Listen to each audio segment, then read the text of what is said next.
Hey guys, I got a little strat video for you again. This one's going to be for defense this time, my first defense strat, and it's going to be with Azami on the top floor.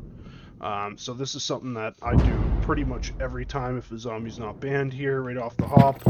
You're going to come over here, you're going to make two rotates, one through this wall, and one through this wall. Sometimes that wall doesn't like to get destroyed for some reason, not really sure why. The first Azami I'm going to throw, though, is going to be right here to cover both of these rotates. This is going to allow your team to move in and out of the janitor closet, in and out of sight here, wherever they want. And then you're going to come over here and you're going to reinforce this.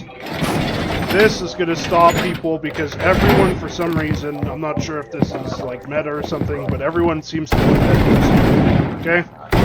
So if you leave this unreinforced, they're just going to fire right here in the closet and make a line of sight, right? So you probably want to do at least one, possibly another reinforcement here. And you know your team's going to do all the basic stuff. They're going to do these three reinforcements, so you don't really have to worry about these. So I'm not even going to bother with that right now. But basically, anyone who comes to these windows is not going to be able to kill you guys coming through the rotates here because of Azami. That's probably my favorite Azami in like pretty much anywhere. It's fantastic. And then the next thing I like to do is I like to come up here. Let me explain this, okay? So anyone dropping here, you're going to get the jump on them, right? Because you're going to see them dropping and you're going to shoot them immediately from the skylight or whatever if someone's coming up the stairs, right? This is a good angle to hold. And another thing I like to do is I like to put the Azamis right underneath. That way if they start shooting underneath, like they could basically only headshot me here, right? I'm basically like a Blackbeard. So you have a pretty good advantage there, and I do the same thing on this side. And then you're just going to watch for people coming through here, right? And you could even open this up a little if you want to, down low. You could even come over here, have a little open on that. That's going to make them pretty nervous to even jump in there to begin with. But if they do decide to go in there, then you can just start firing through.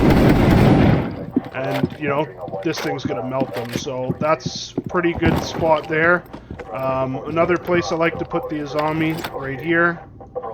Same idea. They try and shoot through, and pretty much all they can see is your head, so they have to shoot the head, or they're not going to be able to kill you. Some people reinforce this, some people make head holes here. I like to reinforce it. I like to be dirty. I like not giving my enemies really long angles of sight because they have zoom, and for the most part we don't. Like I do on this weapon, but most of my teammates aren't going to, so that gives their team the advantage, and I don't want that, right? Another thing, these walls here should always be reinforced because they can shoot those open and kill your guy who's hiding an elevator. But yeah, that's pretty much all you have to consider. You could also put one here too to block these two windows off, but that kind of makes it a little bit safe for them to jump in there, so I'm not really sure if I like that one or not. I've gone back and forth on that one. And yeah, man, that's pretty much it. You just try and get some picks from there, you hold down sight for your safety, you know, and hopefully you guys can clutch out the round, but that's pretty much it for my zombie strat on